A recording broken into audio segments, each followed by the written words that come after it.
너 아침의 아들 계명성이여 어찌 그리 하늘에서 떨어졌으며 너 열국을 엎은 자여 어찌 그리 땅에 찍혔는고. 내가 내 마음에 이르기를 내가 하늘에 올라 하나님의 무별 위에 내 자리를 높이리라. 내가 북극 지폐의 산에 앉으리라. 가장 높은 구름에 올라가 지극히 높은 이와 같아지리라 하는도다. 그러나 이제 내가 스올 곧 구덩이 맨 밑에 떨어짐을 당하리로다.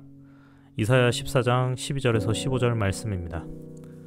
존 밀턴이 쓴 신라권을 읽어보면 타락한 사탄이 낙원에 침입하여 생명나무 위에 앉아있는 장면이 나옵니다. 밀턴은 이 모습을 다음과 같이 표현했습니다. 사탄은 위로 날아올라 한가운데에 있는 가장 높은 나무, 생명나무 위에 가마우지처럼 내려앉는다. 그러나 그로써 참된 생명을 얻기는커녕 오히려 살아있는 자의 죽음을 궁리하며 앉아있다. 생명을 주는 그 나무의 위력은 생각지 않고 잘만 이용하면 불사를 증명할 수 있으련만 오직 주위를 둘러보기 위해 이용할 뿐이다. 이처럼 오직 하나님 외에는 눈앞에 있는 선을 올바로 평가하는 이 없고 오히려 최선의 것을 최악의 것으로 또는 비천한 용도로 악용할 뿐이다. 하나님께서 우리에게 주신 은혜와 생명의 말씀을 우리는 어떻게 활용하고 있습니까?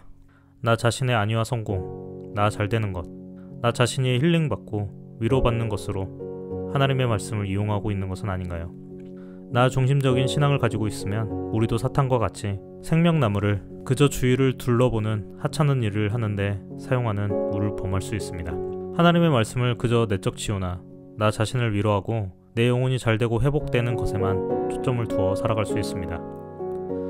그러나 하나님의 말씀은 나뿐만 아니라 온 인류와 하나님께서 창조하신 모든 세계, 모든 우주를 위한 것입니다.